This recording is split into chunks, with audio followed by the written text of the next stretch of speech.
Hello and welcome to the day. Thank you for spending your time with us. I'm Jake. I'm Joel. Welcome back to another episode of Jake and Joel Are Magic. We are continuing our Pioneer series with Rivals of Ixalan. Jake, are you ready? I am ready like the dinosaurs were revealed in the beginning of Jurassic Park and Laura Dern and Sam Elliott's character. Why can't I remember his name?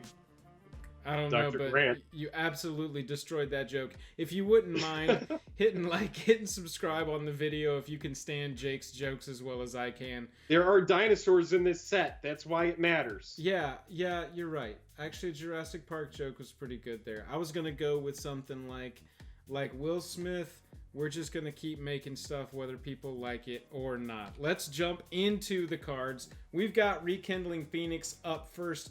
Jake, I know that our caveat for this series has been, it's got to be a cheap card-ish. As we've gotten further in this series and the time has marched inevitably forward, these cards have just been going up in price.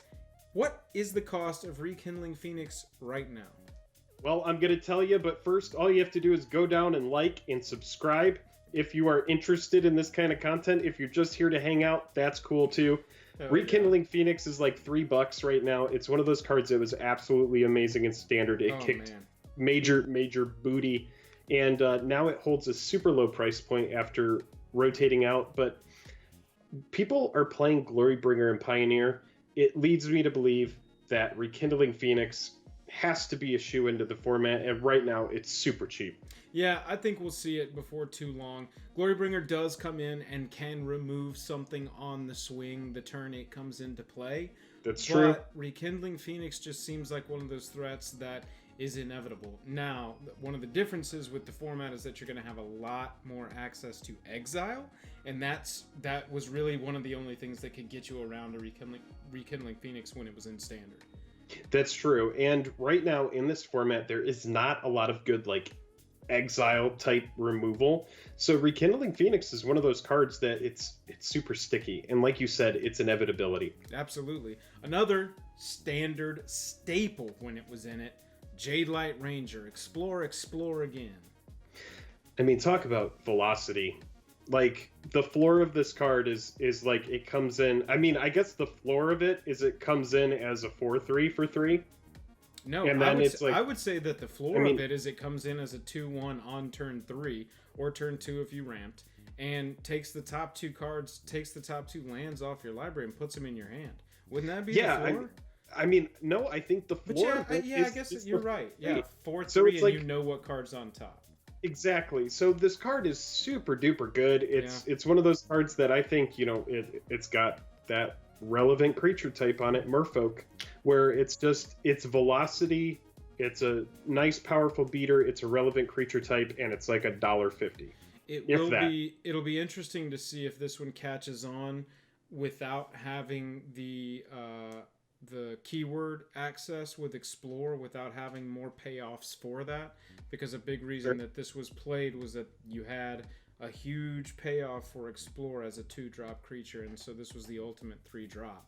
And but it's like you said, I mean, it clears the lands off the top, or it comes in as a 4/3 and you know what is on top. Here's another Merfolk, Cumana, Tyrant of Erazka, 3-drop with a 4 that at instant speed, immediately when he comes into play, if you have enough Merfolk, you can use any of his 3 modes.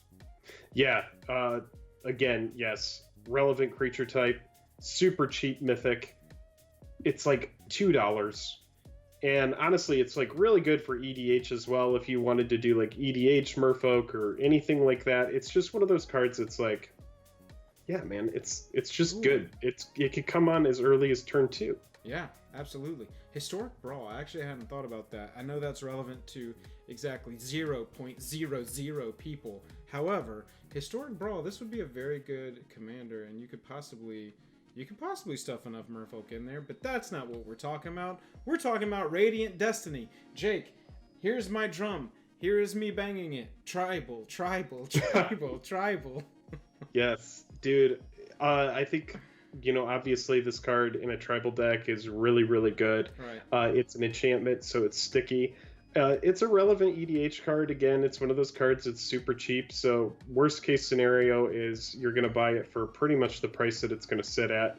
This set has been rotated, and so this card is sitting on, I don't know, probably like $1, maybe $2 less than that. Yeah, I think so. Less than.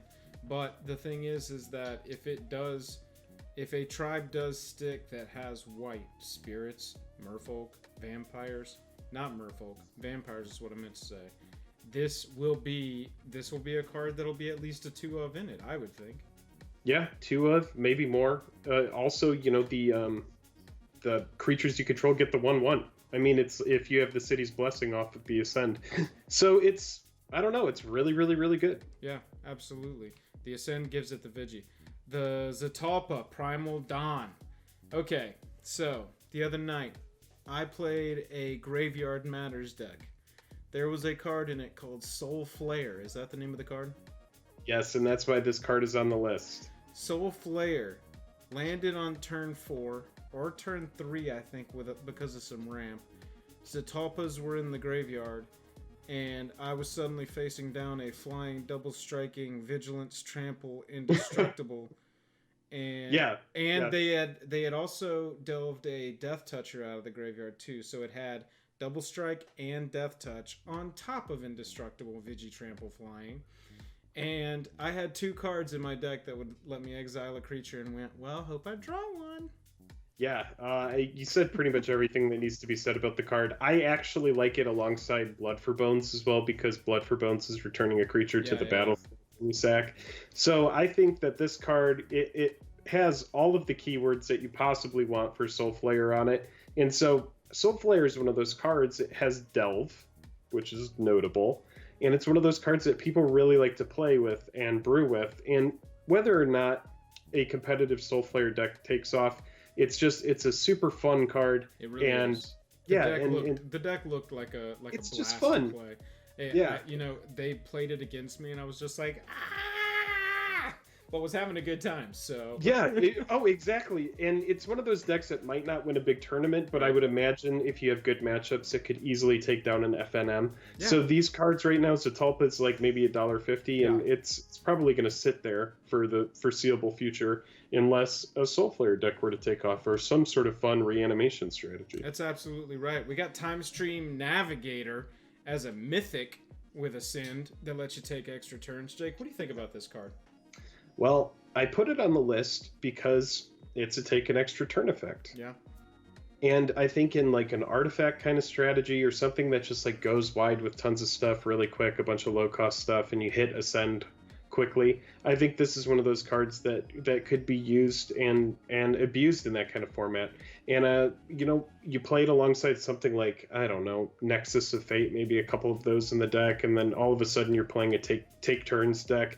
The card is seriously so low right now, and you see a lot of low cost mythics on this list, and those are the kind of cards that if some pro takes it to a tournament and does something with it, those are the cards that are going to spike the hardest and the fastest. Anything that's mythic. Yeah, absolutely. With this card individually, some of the detractions are going to be that it is a 1-but, and it does have to untap before you could use its effect, on top of needing 10 or more permanents. But like you said, if there's something that can rush out a bunch of little permanents, you are going to see that card possibly be used. Warkite Marauder in a Flying Matters deck, or some kind of blue sideboard tech for a mono blue deck, I could see this card being relevant. Dude, I mean, we've said this before, but a 2/1 flyer for 2 is good by itself. That's a clock. Yep. That is ticking. You have cards like Zatalpa that we just showed you, that when Warkite Marauder swings, it's going to turn it into an 0/1 that loses all abilities, and then you can get in with a shock.